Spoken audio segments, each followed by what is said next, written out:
Welcome friends, स्वागत है आपके अपने यूट्यूब चैनल एग्ज़ाम स्टडी में। इसमें जो हम पढ़ रहे थे अभी तक 12th की भूगोल के मैप के बारे में पढ़ रहे थे। उसमें आगे में एक कड़ी और पढ़ते हुए आगे की कड़ी में आज हम पढ़ेंगे भारत में लौह इस्पात संयंत्र कि मतलब भारत में लोहे का उद्योग कहाँ कहाँ पे होता है, लोहे संयंत्र कहाँ कहाँ पे हैं, कहाँ से खोद के निकाले जाते हैं, ये सब सारी चीज़ें पढ़ेंगे। तो ये आपके सामने भारत का मैप है, बिल्कुल ऐसा ही मैप आपको मिलेगा, बस ये राज्य उसमें बने नहीं रहेंगे। इसमें आपको समझने के लिए बनाया गया है, आप बस इसको देखकर समझ सकते हैं। लेकिन जब एग्जाम होगा तो उस समय जो मैप मिलेगा आपको, उसमें ये चीजें नहीं मिलेंगी आपको। ठीक, चलिए आगे देखिए। देखिए सबसे पहले पहला जो क्षेत्र आता है इसमें वो ये है कि सबसे पहला क्षेत्र आपका यही आता है, छोटा नागपुर का पठार कहते हैं इसको। ठीक, अगर राज्य की बात करें तो ये जो राज्य है आपका यहाँ जो दिख रहा है ये है बिहार, और बिहार से कट के अलग हुआ है ये झारखंड। ठीक, ये झारखंड है, और ये उससे और नीचे आएंगे तो ये है छत्तीसगढ़, जो कि पहले मध्य प्रदेश, ये एमपी है आपका, ये एमपी है, एमपी से कट के ये हुआ है छत्तीसगढ़, और ये बिहार इससे कट के ये झारखंड बना हुआ है। ठीक, अब झारखंड का एरिया अगर देखा जाए तो सबसे ज्यादा लौह संयंत्र यहीं और इसके आसपास ही हैं। ठीक, सबसे पहले देखा जाए तो बोकारो, जमशेदपुर, ये दोनों सबसे इंपॉर्टेंट इंडिया में सबसे इंपॉर्टेंट जगह है लौह इस्पात संयंत्र के लिए, और सबसे ज्यादा लोहे का उत्पादन यहीं होता है। ठीक, बोकारो और ये जमशेदपुर, ये दोनों झारखंड में पड़ते हैं। और इसके अलावा ये देखिए बर्नपुर है ना, ये यहाँ पे बॉर्डर पे है, ये बॉर्डर पे है बिल्कुल, ये पश्चिम बंगाल और झारखंड के बॉर्डर पे है। और इसके अलावा नहीं, बर्नपुर ये रहा, ये है आसनसोल, ये आसनसोल है, और ये बर्नपुर है। ठीक, और ये है दुर्गापुर, दुर्गापुर जो है ये पूरी तरह पश्चिम बंगाल में पड़ता है। और राउरकेला, ये देखिए राउरकेला यहाँ पे है, ये पड़ता है उड़ीसा में।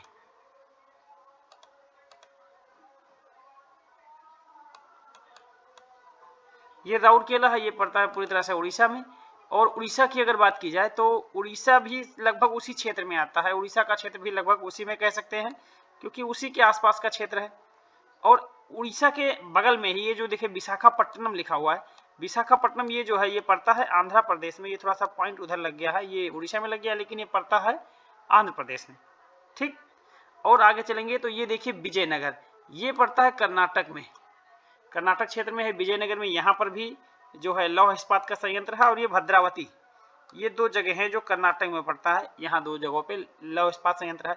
और उसके और नीचे चले जाइए तो ये सेलम है, ये तमिलनाडु में पड़ता है, तमिलनाडु में भी लौह इस्पात संयंत्र है। तो कुल लौह इस्पात संयंत्र अगर देख लिया जाए तो कितने राज्यों में है, एक तो ये आपका है बिहार से जो कटा हुआ है झारखंड, ये है झारखंड, पश्चिम बंगाल, भिलाई, भिलाई जो कि यहाँ पड़ता है ये है अपना छत्तीसगढ़, और ये राउरकेला उड़ीसा में पड़ता है, विशाखापट्टनम जो कि आंध्र प्रदेश में पड़ता है, और ये विजयनगर जो कि विजयनगर और भद्रावती ये कर्नाटक में पड़ते हैं, और तमिलनाडु में पड़ता है सेलम।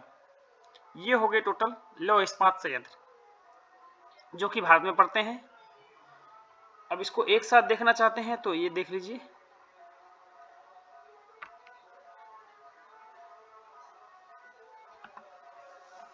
ठीक है, आगे बढ़िए।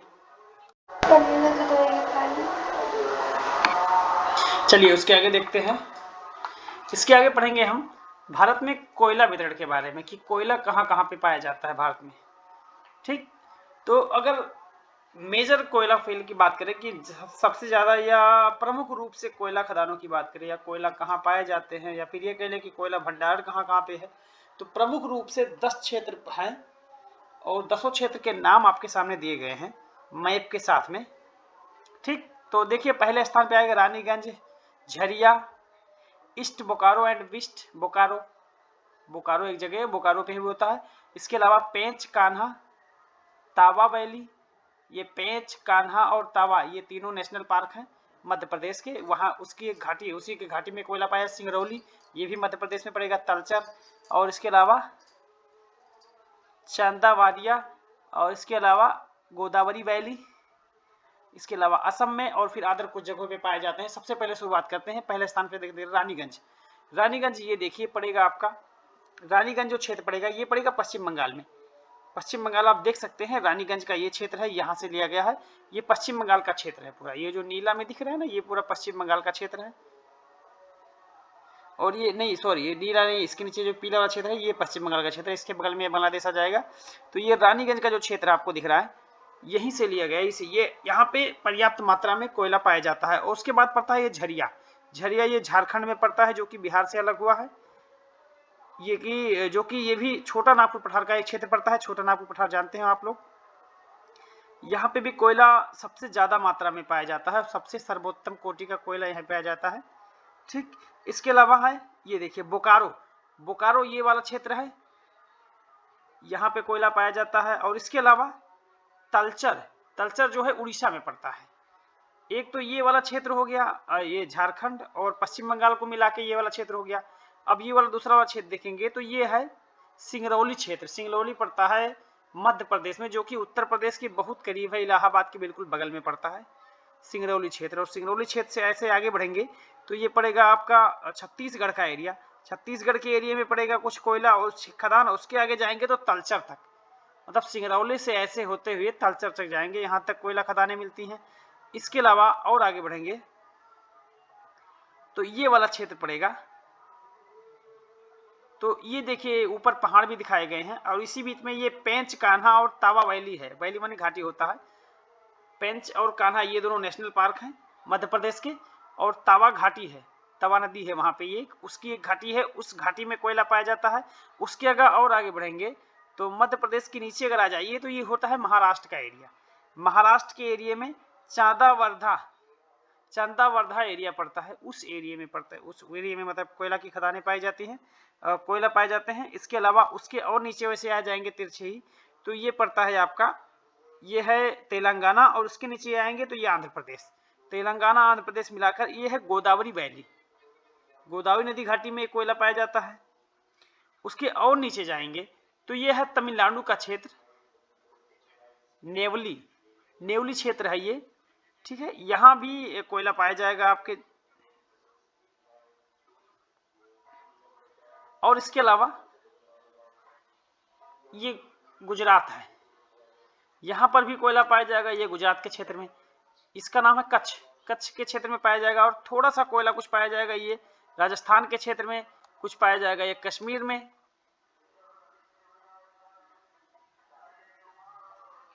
ये हो गए आपके कोयला क्षेत्र, ये आप दोबारा भी देख सकते हैं, अगर नहीं समझ में आया तो फिर से देख रहे हो। कुछ कोयला क्षेत्र यहाँ पे पाया जाता है, ये पश्चिम बंगाल और सिक्किम का एरिया दोनों का मिलाकर, ये क्योंकि पीला वाला पश्चिम बंगाल है और ये जो हल्का सा ग्रीन वाला है ये सिक्किम का एरिया, इन दोनों को मिलाकर यहाँ भी कोयला क्षेत्र पाया जाता है।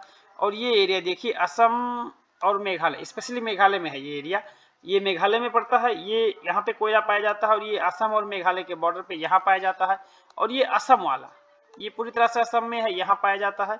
और ये देखिए ये अरुणाचल प्रदेश में कुछ क्षेत्र है, यहाँ पर भी कोयला पाया जाता है। ठीक, तो ये इस जगह देख लीजिए बहुत ध्यान से, इसको ऐसे ही भरना रहेगा, आप निशान बना के भर सकते हैं। चलिए आगे बढ़िए नेक्स्ट टॉपिक की ओर।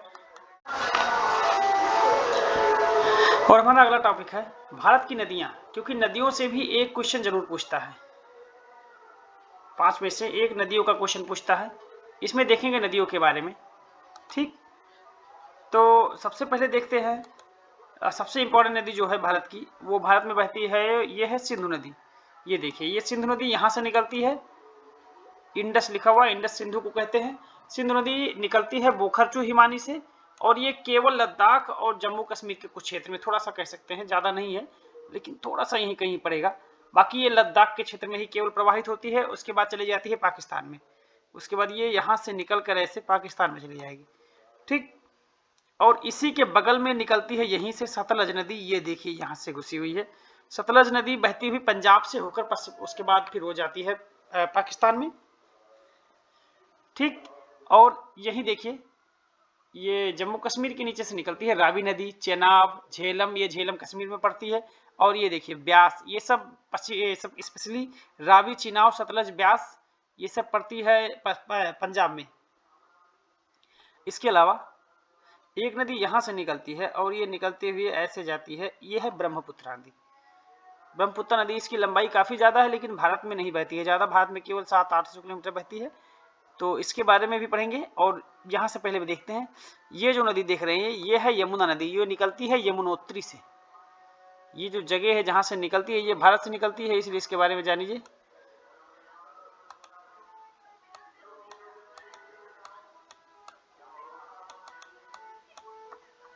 चलिए देखते हैं, ये जो जगह देख रहे हैं ये है यमुनोत्री।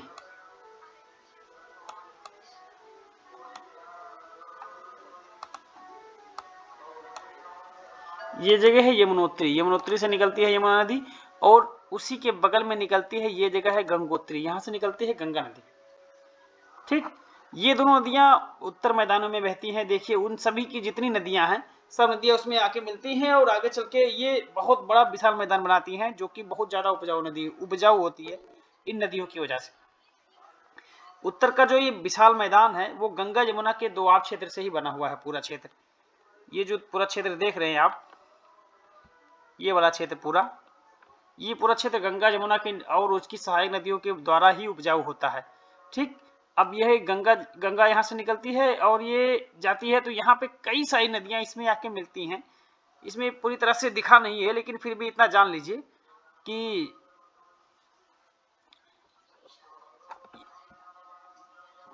ये यहीं से निकलती है, यहाँ गंगा और यमुना दोनों पास से ही निकलती हैं।